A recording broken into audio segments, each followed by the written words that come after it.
সকলকে স্বাগত জানাচ্ছি আমাদের সপ্তম ক্লাসে। আজকে আমরা কবিতা নির্মাণ নিয়ে কথা বলবো।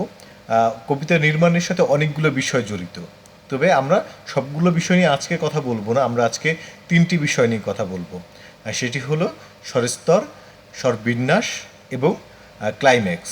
ক্লাইম্যাক্স বা নাটকীয়তা। স্বরবিন্যাসকে আমরা মডিউলেশনও বলে থাকি, আবৃত্তির ভাষায় এটাকে মডিউলেশন বলা হয়। আমি যে তিনটি বিষয় নিয়ে আপনাদেরকে বললাম, এই তিনটি বিষয় একটু সহজে বোঝানোর জন্য একটি কবিতা আমরা আজকে চর্চা করব। নির্মলেন্দু গুণের লেখা কবিতা স্বাধীনতা, এই শব্দটি কিভাবে আমাদের হলো।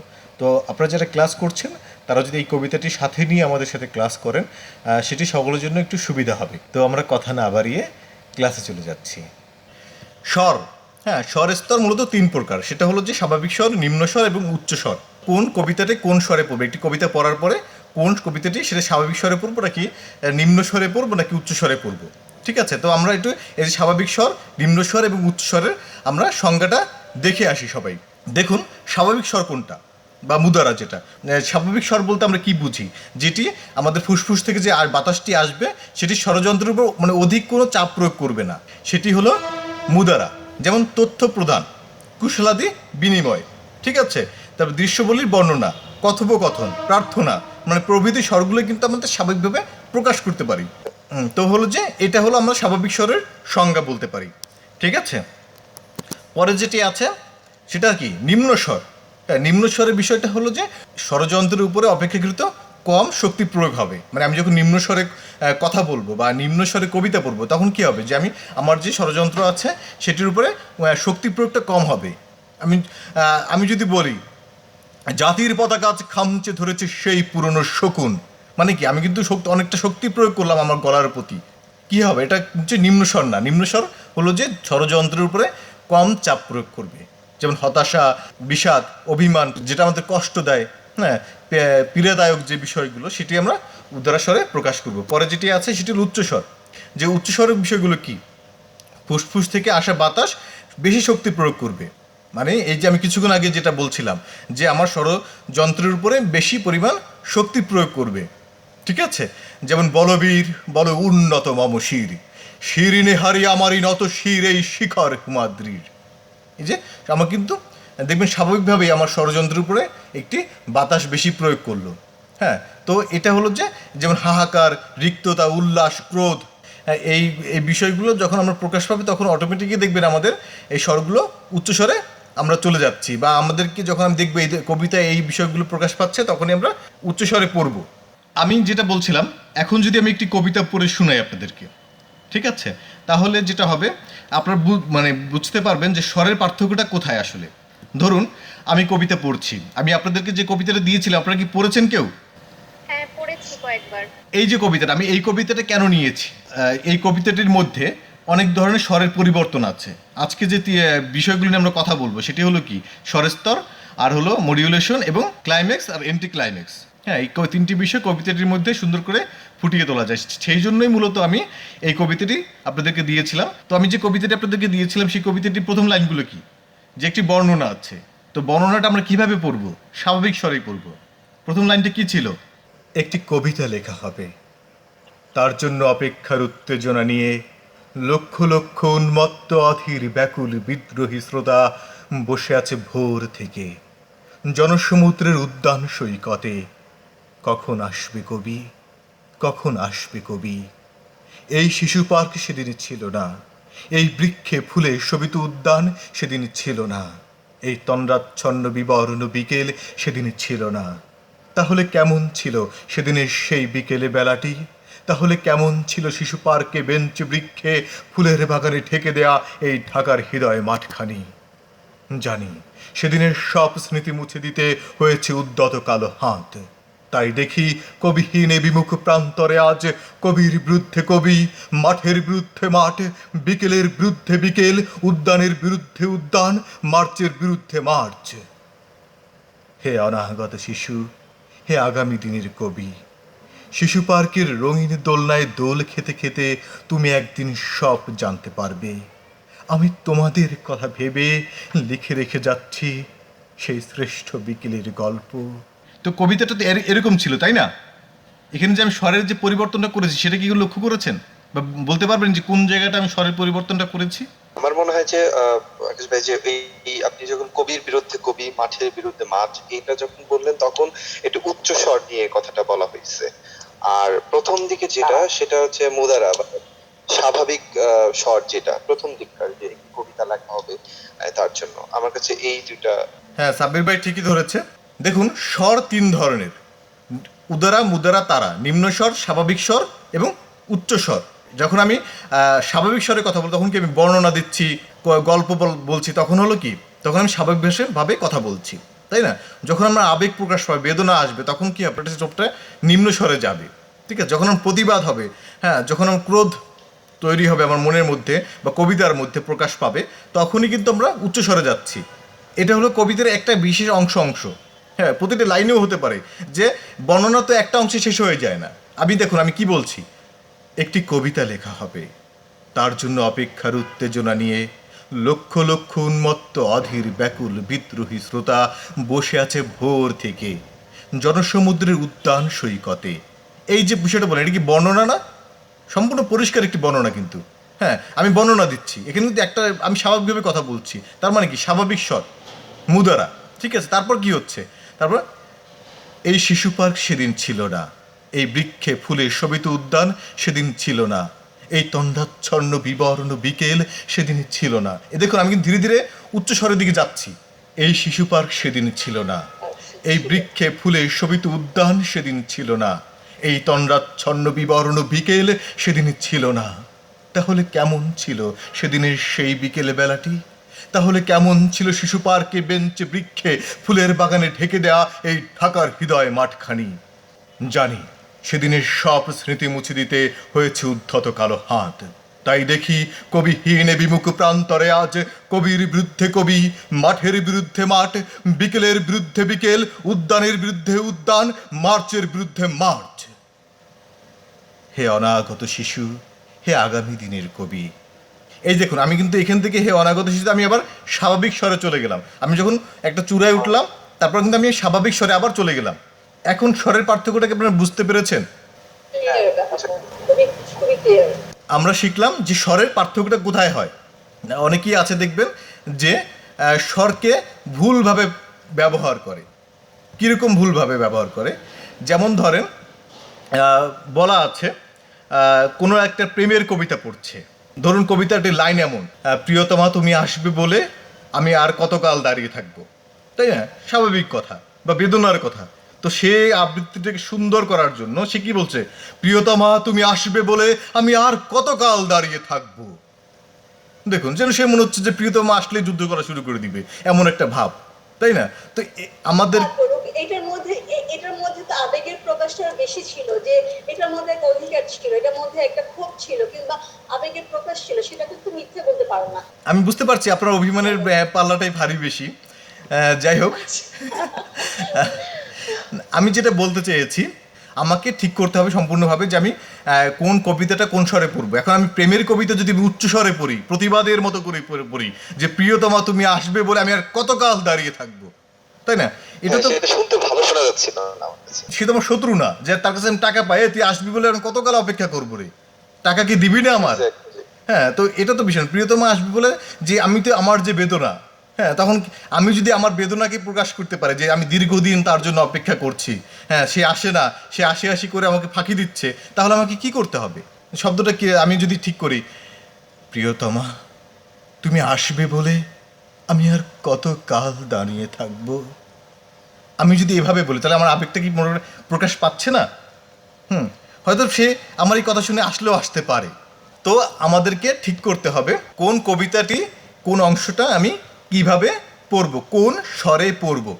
আমার মনে হয় এতটুকু বিষয় আপনারা পরিষ্কার। এরপরে আমরা যাই, আমাদের স্বরের বিষয়টা শেষ। তো আমরা এখন যেটি কথা বলবো স্বর। আমরা কিছুক্ষণ আগে কী বিষয় নিয়ে কথা বলেছিলাম? স্বর স্তর, তাই না? এখন আমরা কথা বলবো স্বর নিয়ে। স্বর কি? বর্ণের উচ্চারিত রূপকে কিন্তু আমরা ধ্বনি বলি, এটা আমরা এর আগেও অনেকবার পড়েছি। তেমনি হ্যাঁ, অক্ষর বা শব্দ অংশের মানে একটি শব্দ অংশের উচ্চারণকে আমরা স্বর বলবো বা উচ্চারণের রূপকে স্বর বলবো।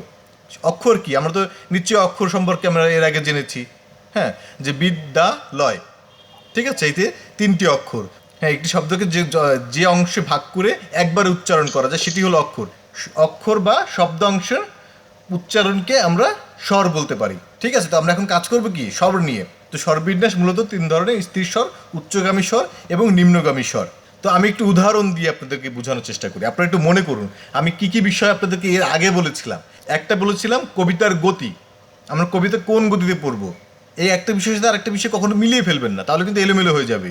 মানে এই স্বরবিন্যাস, স্বরস্তর, গতি, হ্যাঁ, এই বিষয়গুলো মিলে যেতে পারে। এই যে স্বরবিন্যাস, এটাকে অনেক সময় আমরা কবিতার ভাষা বা আবৃত্তির ভাষায় মডিউলেশন বলে থাকি। তো যেটা বলছিলাম যে কবিতার গতি, গতি বলতে আমরা দ্রুত গতিতে পড়বো নাকি ধীর গতিতে পড়বো, মানে কবিতাটি আমরা কিভাবে পড়বো গতির দিক থেকে। তারপর কি পড়লাম আমরা একটু কিছুক্ষণ আগে, আমরা যেটা পড়লাম সেটি হলো যে স্বর স্তর।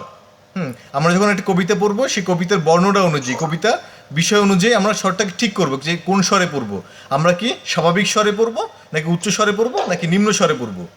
এটা হল কবিতা, কবিতার একটা অংশ হতে পারে, কবিতার একটি নির্দিষ্ট জায়গা হতে পারে, একটি চরণ হতে পারে, একটি লাইন হতে পারে, যে কোন লাইনটা আমি কোন স্বরে পড়বো। আর এই যে স্বরবিন্যাস যেটি আমি বলছি বা মডিউলেশন, এই মডিউলেশনটা আমরা কোথায় করব? অক্ষরে করব। অক্ষর বলতে কি? শব্দের অংশ।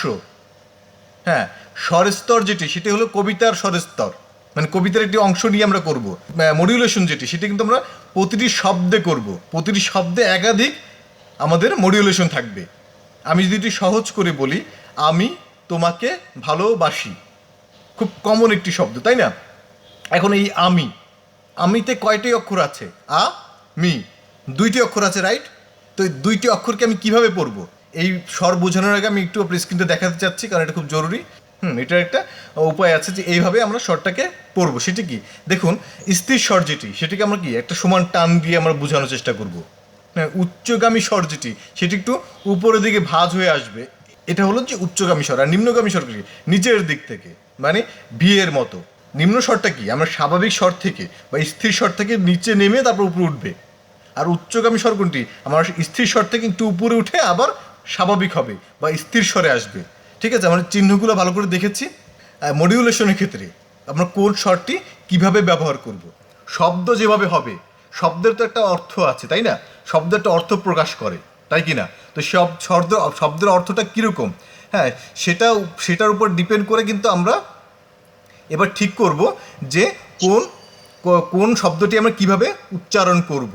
যদি আনন্দ, উল্লাস হয়, ক্রোধ হয়, আমরা মডিউলেশনে আমরা উচ্চস্বরে পড়বো। এবং কি যদি আমাদের সেটা বেদনার হয়, সে খারাপ লাগা হয়, বিষাদ হয়, তখন কি আমরা সে নিম্ন স্বরে যাবো।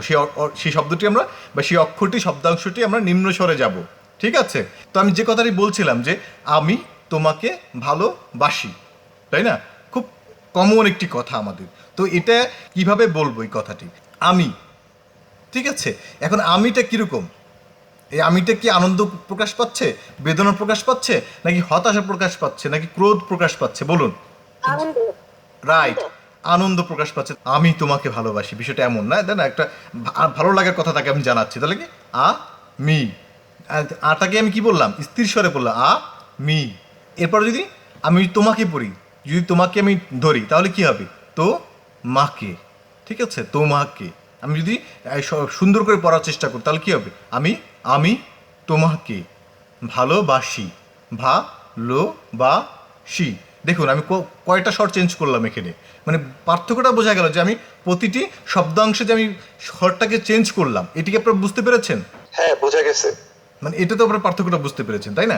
ঠিক তেমনি, হ্যাঁ, যদি আমি বলি যে আমি তোমাকে ছাড়া বাঁচবো না, ধরুন এটা আমরা বললাম, কোন বিষাদের কবিতায় লেখা আছে আমি তোমাকে ছাড়া বাঁচবো না, তো আমি কিভাবে বলবো? এখন এই আমিটা কি বেদনার নাকি আনন্দের নাকি প্রতিবাদের? বেদনার, তাই না? তখন কি হবে? আমি তোমাকে ছাড়া বাঁচবো না। ঠিক আছে, এই যে আমরা এই অংশটা কিন্তু আমরা অনেকটা নিম্নস্বরেই পড়েছি, তাই কি না? তো আমরা প্রতিটি শব্দ অংশে যে স্বরের পরিবর্তন হয়, যেটাকে মডিউলেশন বলে, সেই মডিউলেশনটাকে আমরা বুঝতে পেরেছি। হ্যাঁ, বুঝতে পেরেছি।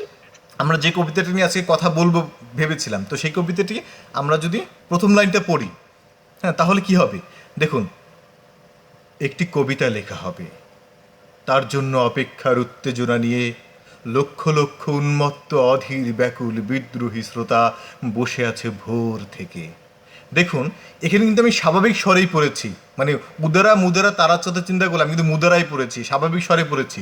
কিন্তু মডিউলেশন, আমি যদি প্রতিটি অক্ষরের মডিউলেশনের কথা চিন্তা করি তাহলে কিন্তু আমি মডিউলেশনে কাজ করেছি করিনি সেটা আপনাকে লক্ষ্য করতে হবে। আমি আরেকবার পড়ছি তাহলে আপনাদের বুঝতে সুবিধা হবে।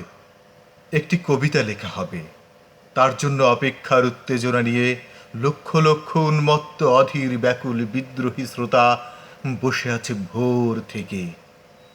বোঝা গেল? বুঝতে পারছি, কিন্তু বলার সময় পার্থক্যটা নিজের গলা ধরে রাখাটা অনেক কঠিন মনে হয়। মানে তুমি বলছো বুঝতে পারছি, শুনতে শোনাটা খুবই ক্লিয়ার, কিন্তু নিজের ভয়েসে এই চেঞ্জটা আনাটা খুবই কঠিন মনে হচ্ছে। এটাই হলো বিষয়। আপু যেটা বললো যে আমি যখন মডিউলেশন করছি আপনারা বুঝতে পারছেন যে হ্যাঁ আমি মডিউলেশনের কাজটা করছি, তাই না? কিন্তু আপনারা কিভাবে করবেন, নিজেদের গলায় কিভাবে করবেন সেটাই আপনারা বুঝতে পারছেন না। আমি যখন বলতে চাই তখন খুব ফ্ল্যাট শোনায় এবং খুব ইমোশনালেস শোনায়, সব ওটা বললাম আর্টিফিশিয়াল শোনায়। দেখুন হচ্ছে problem। আপু যেটা বলেছে এটা কিন্তু খুব গুরুত্বপূর্ণ একটি বিষয়, যে আমরা জানি না যে আমাদের এই যে বিষয় যেটা হয় আর কি, আমি যখন না জেনে পড়বো তখন যেটা হবে যে আমি ফ্ল্যাট পড়ে যাব, একভাবে পড়ে যাব। আমি জানিই না যে স্বরের কোথায় উপরে উঠতে হবে, কোথায় নিচে নামতে হবে, কোথায় মডুলেশনটা করতে হবে। তাই আমি যখন একটি কবিতা ধরবো, আমি যখন একটি কবিতা পড়বো, যারা নতুন কবিতা পড়ে বা নতুন আবৃত্তি করে তাদের কি করা উচিত? একটি কবিতা ধরলাম, ধরার পর আমি কোন অংশটা উদারায় পড়বো, কোন অংশটা মুদারায় পড়বো, কোন অংশটা তারায় পড়বো ঠিক করলাম। ঠিক করার পরে এখন আমি কি করব? শব্দ অংশ নিয়ে কাজ করব, শব্দ নিয়ে কাজ করব। কোন শব্দটা আমি কিভাবে মডুলেট করব, কবিতার প্রিন্ট কপি আমি হাতে রাখবো। আমি দেখিয়েছিলাম কিভাবে চিহ্ন দিতে হয়, একটি কবির মডুলেশনে কিভাবে চিহ্ন দিতে হয়। তো আমি যখন একটি কবিতা পড়বো, কবিতার সময় আমি প্রতিটি লাইন ধরবো। হ্যাঁ, আমি যদি আমাদের কবিতাটিতে যাই, হ্যাঁ, তাহলে আপনারা বুঝতে সহজ হবে যে আমি কিভাবে চিহ্নটা দেব। দেখুন এখানে যে কবিতাটি আছে সেই কবিতাটির প্রথম লাইনটি আমি কিভাবে মডিউলেশন করব সেটি দেখাবো। একটি, ঠিক আছে, এই একটিকে আমরা কিভাবে পড়বো? নিচ দিয়ে পড়বো না উপর দিয়ে পড়বো? তাই একটা স্থিরভাবে পড়লাম, কিন্তু টিটা কিভাবে দিব? আমি নিচে দিব না উপরে দিব? উপরে। ভাইয়া উপরে। হ্যাঁ উপরে। এখানে কিন্তু আপনাকে দাবি করছেন যে আজকে লেখা হবে উল্লাস আনন্দ। বলেছিলাম না আমি, উল্লাস আনন্দ প্রকাশ পেলে কি করতে হবে? আমাকে উচ্চগামী স্বরে যেতে হবে। তো এই যে আপনি জানেন আজকে একটি কবিতা লেখা হবে, যে কবিতাটি দিয়ে একটি দেশের, একটি রাজ্য, একটি জাতির ভাগ্য পরিবর্তন হতে যাচ্ছে, সেই কবিতাটি আজকে লেখা হবে। তার মানে এটা আনন্দ উল্লাস, ঠিক আছে? তো একটি কবিতা লেখা হবে। কবিতাটা আপনি কিভাবে পড়বেন? কবিতা। হ্যাঁ, কবিতাটা কি একটা সফট জিনিস না? তো আপনি কবিতা, নিচে বিটাকে নিচে দিয়ে দিলেন, কবিতা লেখা। দেখুন লেখা, লেখাটাকে উপরে দিয়ে দিলেন আপনি। একটি কবিতা লেখা হবে, এটা আপনি দুইটা স্থির স্বরে পড়লেন, একটি কবিতা লেখা হবে। ওকে, তারপর কি আছে? তার জন্য, রটা উপরে উঠে দিলাম, তার জন্য, নয়টাকে আমি নিচে দিয়ে দিলাম, জন্য, তার জন্য, অপেক্ষার, পেটাকে নিচে দিয়ে খের উপরে দিলাম, অপেক্ষার। হ্যাঁ, তার জন্য অপেক্ষার উত্তেজনা পুরোটাই উপর দিয়ে বললাম, অপেক্ষার উত্তেজনা নিয়েটা আমি যদি দুটি স্থির স্বরে পড়ি তাহলে কি হয়? একটি কবিতা লেখা হবে, তার জন্য অপেক্ষার উত্তেজনা নিয়ে। তারপরে কি আছে? লক্ষ লক্ষ উন্মত্ত অধীর ব্যাকুল বিদ্রোহী শ্রোতা বসে আছে। ঠিক আছে, মানে আমার মনে হয় যে আপনার মডুলেশনগুলো আপনারা এখন বুঝতে পেরেছেন। মডুলেশন বুঝতে পেরেছি, খুবই ক্লিয়ার ব্যাপারটা। কিন্তু আপনি যখন একটা কবিতা নির্মাণ করবো, তার মানে কি এরকম তুমি আমাকে যেরকম প্রতিটা অক্ষরে অক্ষরে আপস এন্ড ডাউন ভেঙে দিলে, তার মানে তোলার সময় তো আমি মাথায় কনসেপ্টটা থাকি ঠিকই, তার মানে কি এরকম করে চিহ্ন দিয়ে তুললে ভালো হয়? সেক্ষেত্রে একটা দাঁড়া করিয়ে যাওয়ার পরে হয়তো তোমার মতো অটোমেটিক আসবে। ব্যাপারটা কি এরকম? আপনি একদম সঠিক জায়গাটি টাচ করেছেন। যখন আমরা একটি কবিতা নির্মাণ করব, সেই কবিতাটি এমন হতে হবে যে কবিতাটি নির্মাণ করা, আমি বলেছিলাম একদিন আপনাদের ক্লাসে যে মিস্ত্রি আর ইঞ্জিনিয়ার পার্থক্যটা কি। হ্যাঁ, মিস্ত্রি যে চিন্তা করে যে হ্যাঁ এভাবে বানিয়ে ফেলবো, তাই না? আর একজন ইঞ্জিনিয়ার কি করে? সে ড্রয়িং করে আগে। হ্যাঁ, কোথায় কি দিবে, কোথায় বারান্দা হবে, কোথায় কোন সিটকিনি হবে, কোথায় কোন লকটা বসবে, হ্যাঁ সেটা কিন্তু সে ঠিক করে, চিন্তা করে, সেভাবে সে পরে সে একটা নির্দিষ্ট হয় যে না এটা এইভাবে করলেই সুন্দর হবে। সে বোঝেন কি দশজনকে দেখায়, হ্যাঁ তার যে ক্লায়েন্ট তাকে দেখায়, হ্যাঁ আপনি এরকম একটা কবিতা পরে অন্যকে দেখাবেন যে আমি এভাবে মডুলেশন করেছি, দেখুন ঠিক আছে কিনা, তাই না? আপনি যদি এই কবিতা ধরেই ঠাস পড়ে দেন মিস্ত্রির মতো তাহলে তো হলোই, সেটা তো আবৃত্তি হবে। হ্যাঁ, সেই আবৃত্তিতে অনেক হাতে তালিও দিবে, দিন শেষে আপনি কত দূর যেতে পারবেন সেটা সন্দেহের বিষয়। নিজের মধ্যে কবিতার আত্মস্থ করা, যেটাকে আমরা বলি যে কবিতাটা আমরা আত্মস্থ করি, দেন তারপরে হয়তো বা সবসময় যে একই রকম হবে সেটা তো নিশ্চয়ই না। মেশিনের মতো তো সবসময় একভাবে বলা আসে না। আমি ক্লিয়ার অবশ্যই বুঝতে পেরেছি, আপনি ঠিক জায়গায় ধরেছেন। বিষয়টা এমনই, আমি কি বলেছিলাম একটু আগে যে একজন ডিজাইনার, একজন ইঞ্জিনিয়ার কি করে, সে বারবার ড্রয়িং করে, বারবার দেখে এই টাইলসটা এখানে বসালে এই কালারটা ওই কালারটা কীভাবে কী করা যায়, তাই না? তো আপনি যখন একটি কবিতা নির্মাণ করবেন তখন দেখবেন যে হ্যাঁ আপনি এভাবে পড়লেন, এভাবে পড়লে ভালো লাগছে। যখন আপনি পড়তে গেলেন তখন না এটা তো একটু এভাবে চেঞ্জ করলে ভালো হয়, একটু এভাবে পড়লে ভালো হয়। আপনি দুইবার যখন পড়লেন তখন আরেকটু অভিজ্ঞ হলেন, হ্যাঁ তারপর আপনি না এটা এইভাবে না, এই যদি এইভাবে পড়ি তাহলে ঠিক আছে, তাই না? আপনি নিজেই কিন্তু আস্তে আস্তে চেঞ্জ করবেন, ঠিক আছে? মানে আমার মনে হয় যে আপনার মডুলেশনগুলো আপনারা এখন বুঝতে পেরেছেন। আমরা এখন যে বিষয়টি নিয়ে কথা বলবো সেটি হলো ক্লাইম্যাক্স, মানে আবৃত্তির একটি ভিন্ন ধরনের অধ্যায় এটি ক্লাইম্যাক্সটা। হ্যাঁ, ক্লাইম্যাক্স হলো যে একটি নাটকীয়তা, আবৃত্তি করতে করতে একটা নাটকীয়তা তৈরি করলাম, এবং কি সেই নাটকীয়তা যখন সম্পূর্ণ তৈরি হবে তখন সেটাকে একটা ক্লাইম্যাক্স তৈরি হবে। এবং বিপরীত ক্লাইম্যাক্স কি, যখন আমি নাটকীয়তা ভেঙে একটি স্বাভাবিকভাবে আবার আমার আবৃত্তি শুরু করলাম, সেটা হলো যে বিপরীত ক্লাইম্যাক্স, ঠিক আছে? আমরা যখন একটি কবিতা পড়বো, সব কবিতায় যে এই ধরনের ব্যবহার করা যাবে, সব কবিতায় যে এই নাটকীয়তা থাকবে আসবে, বিষয়টা কিন্তু এমন না। আমাকে যখন একটি কবিতা পড়বো, পড়ার পর আমাকে ঠিক করতে হবে যে এই কবিতাটিতে আমার নাটকীয়তা করার জায়গা আছে কিনা, এটা ক্লাইম্যাক্স হওয়ার জায়গা আছে কিনা, বা ক্লাইম্যাক্স তৈরি করার কোনো জায়গা আছে কিনা, সেটা আমাকে ঠিক করতে হবে। এমনও কবিতা আছে যেখানে আমাকে সম্পূর্ণ নাটকীয়তা করার তো সুযোগ নেই। এমন কোনো কবিতা আছে যে কবিতাটা আমি সম্পূর্ণ ক্লাইম্যাক্স তৈরি করবো, সেটা সুযোগ নেই। কিন্তু হ্যাঁ, অল্প পরিমাণ ক্লাইম্যাক্স তৈরি করার সম্ভাবনা সেই কবিতা আছে। যদি এরকম কোনো কবিতা আমরা পেয়ে যাই, অবশ্যই সেটাকে হাতছাড়া করবো না, কারণ ক্লাইম্যাক্স এমন একটা বিষয় আবৃত্তির জন্য যেটি আপনার আবৃত্তিটিকে সৌন্দর্যটা অনেক বাড়িয়ে দেয়। ক্লাইম্যাক্সটা কেমন হয়? ক্লাইম্যাক্সটা হলো এমন যে নাটকীয়তা তৈরি হতে হতে একটি উচ্চ পর্যায়ে চলে যায়। ক্লাইম্যাক্সটা সাধারণত উচ্চ স্বর থেকে তৈরি হয়, এবং কি এন্টি ক্লাইম্যাক্স যেটি, সেটা হলো যে আবার স্বাভাবিক স্বরে এসে পৌঁছায়। তো আমি একটু উদাহরণ দিই। আমি যে আজকে যে কবিতাটি পড়ছিলাম সেটা কি আছে, স্বাধীনতা এই শব্দটি কিভাবে আমাদের হলো, এটির একটি অংশ আছে যে অংশটি আমি ক্লাইম্যাক্স তৈরি করতে পারি। তাহলে আমি দেখি কোথায় সেটি করা যায়। ধরুন আমি পড়লাম, কপালে কবজিতে লাল শালু বেঁধে এই মাঠে ছুটে এসেছিল কারখানা থেকে লোহার শ্রমিক, লাঙল জোয়াল কাঁধে এসেছিল ঝাঁকে বেঁধে উলঙ্গ কৃষক, পুলিশের অস্ত্র কিনে নিয়ে এসেছিল প্রদীপ্ত যুবক, হাতের মুঠোয় মৃত্যু, চোখে স্বপ্ন নিয়ে এসেছিল মধ্যবিত্ত, নিম্ন মধ্যবিত্ত, করুণ প্রাণী, নারী, বৃদ্ধ, বেশ্যা, ভবঘুরে। আর তোমাদের মতো শিশু পাতাকুড়ানিরা দল বেঁধে একটি কবিতা পড়া হবে, তার জন্য কি ব্যাকুল প্রতীক্ষা মানুষের। কখন আসবে কবি, কখন আসবে কবি। দেখুন, আমি কিন্তু একটা অংশ উচ্চস্বরে গেলাম, হ্যাঁ একটু নাটকীয়তা তৈরি করার চেষ্টা করলাম, তাই না? এবং সেই নাটকীয়তা তৈরি করার পরে আমি কিন্তু হঠাৎ করে আবার নেমে গেলাম স্বাভাবিক স্বরে। ক্লাইম্যাক্স এবং এন্টি ক্লাইম্যাক্স সম্পর্কে যেটা বলছিলাম সেটি এই কবিতা দ্বারা কিন্তু সম্পূর্ণ প্রকাশ পেয়েছে। এখন বলুন আপনারা সঠিকভাবে সবাই বুঝতে পেরেছেন কিনা, বা এন্টি ক্লাইম্যাক্স বা ক্লাইম্যাক্স সম্পর্কে আপনারা ধারণা পেয়েছেন কিনা? ভাইয়া এন্টি ক্লাইম্যাক্সটা যদি আরেকবার বলতেন। এন্টি ক্লাইম্যাক্সটা হলো ক্লাইম্যাক্স তৈরি হওয়ার পরে, হ্যাঁ ক্লাইম্যাক্সটা তো বুঝেছেন নিশ্চয়ই, হ্যাঁ যে একটি ক্লাইম্যাক্স তৈরি হলো এবং এই নাটকীয়তা তৈরি হওয়ার পরে সর্বোচ্চ নাটকীয়তা সর্বোচ্চ চূড়ায় চলে গেলাম আমি যখন সেই নাটকীয়তা রেখে যখন আবার স্বাভাবিক স্বরে চলে আসলাম হঠাৎ করেই, তখন সেটি হলো যে এন্টি ক্লাইম্যাক্স। মানে ক্লাইম্যাক্স সম্পূর্ণ উল্টোটা।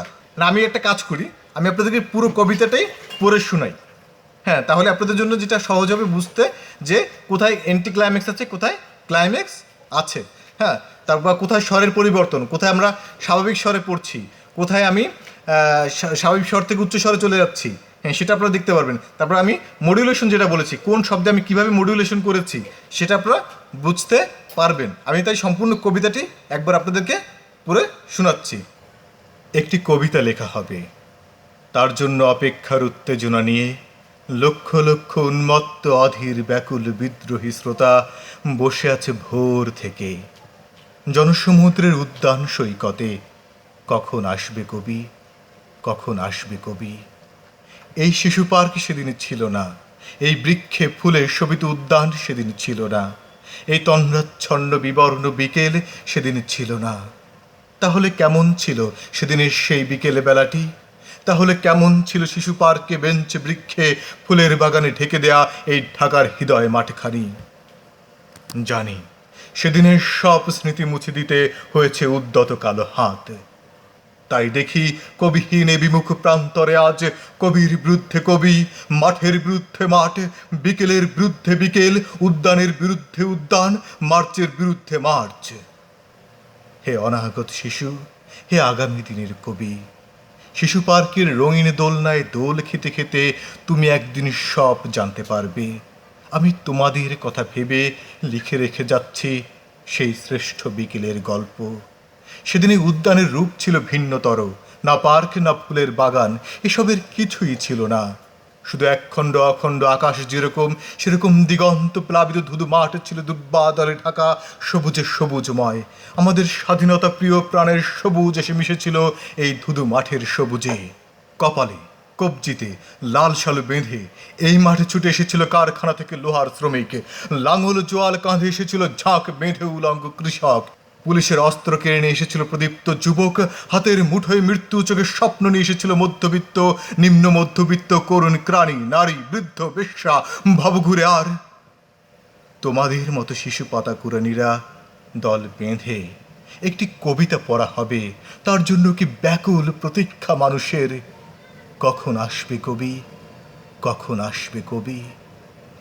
শত বছরের শত সংগ্রাম শেষে রবীন্দ্রনাথের মতো দৃপ্ত পায়ে হেঁটে অতঃপর কবি সে জনতার মঞ্চে দাঁড়ালেন। তখন পলকে দারুণ ঝলকে তরিতে উঠিল জল, হৃদয়ে লাগিল দোলা, জনসমুদ্রে জাগিল জোয়ার, সকল দুয়ার খোলা। কে রোধে তাহার বজ্রকণ্ঠ বাণী, গণসূর্যের মঞ্চ কাঁপিয়ে কবি শোনালেন তার অমর কবিতা খানি। এবারের সংগ্রাম আমাদের মুক্তির সংগ্রাম, এবারের সংগ্রাম স্বাধীনতার সংগ্রাম।